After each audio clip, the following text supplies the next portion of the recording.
breakout trade of the 2026 crypto rally isn't Bitcoin or Ether, it is XRP. Now, the token tied to Ripple is up more than 20% over the past week, pushing past Binance's BNB coin to become the third largest cryptocurrency by market value.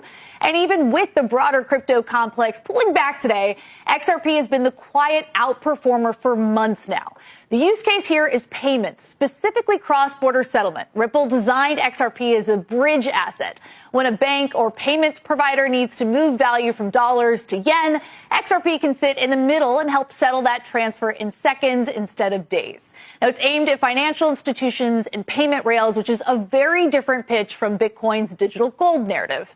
And unlike stablecoins, which are basically tokenized dollars, XRP is trying to be the exchange layer that moves value between currencies. So money's moving into XRP for three big reasons. First, the regulatory overhang has finally cleared. Ripple has fully wrapped up its SEC fight as of August. Second, it's a less crowded trade than Bitcoin or Ether. And third, the flows have held up. Even during the Q4 dip, investors kept adding to XRP-focused funds, while Bitcoin ETF flows fell with the price.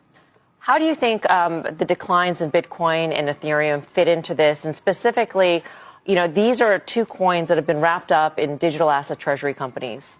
And so there's this whole concern that there's going to be forced selling. So there's sort of that dynamic hanging over just the decline in those assets in particular. And so maybe it's not surprising that investors are seeking an alternative within the crypto space. Well, precisely. In 9 days from now, the MSCI is going to decide whether names like Strategy can remain as part of the index. You might see other forced selling as part of that. And then you've got XRP, where there's just a lot more upside. And yes, they're coming from a lower base, but that's part of why when you saw the spot Bitcoin ETF selling off in Q4 and all these net outflows, XRP accumulation was quietly gaining momentum.